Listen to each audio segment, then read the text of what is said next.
Hello there, and welcome to another deep dive into a topic that's sure to be as fun as a barrel of monkeys, if those monkeys were hopped up on conspiracy theories and legal jargon. We're talking, of course, about the state of Kansas's lawsuit against pharmaceutical giant Pfizer over its COVID-19 vaccine. Now, lawsuits against Big Pharma are about as common as pigeons in a park, but this one's got a bit more bite to it. Kansas Attorney General Chris Kobach, a man whose name sounds like a rejected Bond villain, has accused Pfizer of some seriously shady stuff. We're talking misleading the public, suppressing information, and generally not behaving in the way we'd expect from a company entrusted with our health. Now, Pfizer, unsurprisingly, denies all these allegations, claiming they've acted responsibly and ethically throughout. This isn't just a legal tussle, folks, it's a battle over trust, transparency, and the very information we use to make decisions about our health.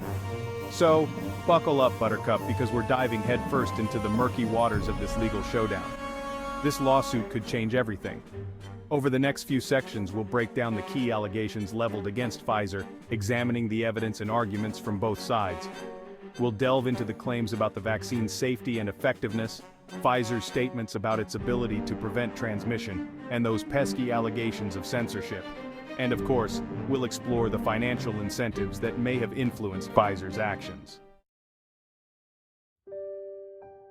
Let's get real for a second. When it comes to injecting something into your body, safety is kind of a big deal. It's right up there with will this make my hair fall out? And does this void my car warranty? And that's where the Kansas lawsuit really sinks its teeth in. The complaint alleges that Pfizer downplayed the potential side effects of its vaccine, particularly for young people. We're talking myocarditis, a rare but serious heart inflammation, and other adverse events that, while statistically uncommon, are nonetheless concerning. The lawsuit claims Pfizer knew about these risks, but chose to keep them on the down low, prioritizing profit over people. Now, Pfizer argues that it rigorously tested its vaccine and transparently reported all safety data to regulators. They point out that serious side effects are extremely rare, and that the benefits of vaccination far outweigh the risks. It's a classic case of he said, she said, but with potentially life-altering consequences. The lawsuit also alleges that Pfizer failed to adequately investigate reports of adverse events, essentially sweeping potential problems under the rug. This lack of transparency, the lawsuit argues, prevented individuals from making fully informed decisions about their health. It's like ordering a burger and finding out it comes with a side of potential anaphylaxis. But the menu conveniently forgot to mention that part. This section has merely scratched the surface of the safety concerns raised in the Kansas lawsuit. The debate over vaccine safety is complex and emotionally charged, with valid points raised on both sides. However, the allegations of concealed information and inadequate investigation strike at the heart of the trust we place in pharmaceutical companies and the regulatory bodies that oversee them. Remember those halcyon days of early 2021 when vaccines were hailed as the magical elixir that would end the pandemic? Yeah, good times. Fast forward to today, and the picture's a little more complicated. The Kansas lawsuit argues that Pfizer oversold the effectiveness of its vaccine, particularly in terms of long-term protection. The complaint points to the waning efficacy of the vaccine against infection, particularly with the emergence of new variants. Remember Delta, Omicron? It's like a bad sequel that keeps getting greenlit. The lawsuit claims Pfizer knew about the potential for waning immunity, but continued to tout its vaccine as providing long-lasting protection. Pfizer, in its defense, argues that it has been upfront about the evolving nature of the virus and the need for booster shots to maintain immunity. They point out that the vaccine continues to provide strong protection against severe illness and death, even against newer variants. It's like saying, sure, the roof might leak a little, but at least the foundation is still solid. However, the lawsuit argues that Pfizer's initial promises of long-lasting immunity influenced public health policies and individual decisions, potentially leading to a false sense of security. This section highlights the evolving understanding of vaccine effectiveness in the face of a constantly mutating virus. While the debate over Pfizer's representations of its vaccine's efficacy continues, one thing is clear.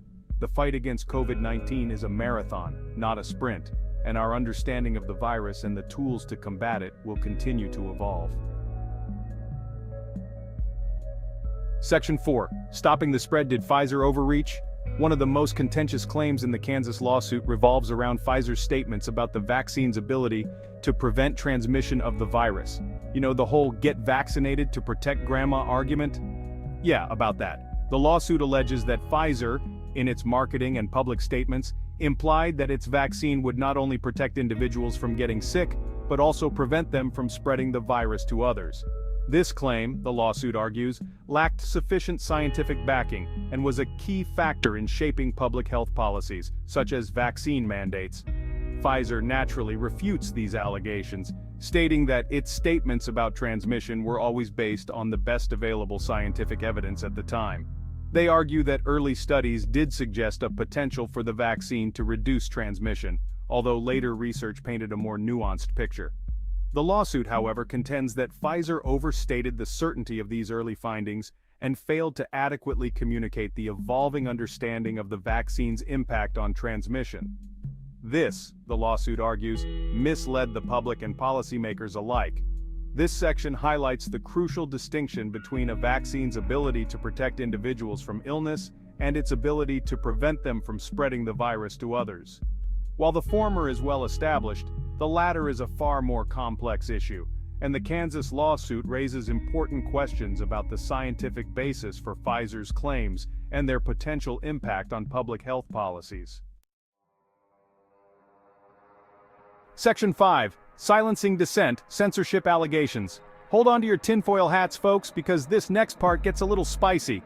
The Kansas lawsuit also delves into the murky world of online censorship, alleging that Pfizer actively suppressed dissenting voices and information that challenged the official narrative on its COVID-19 vaccine.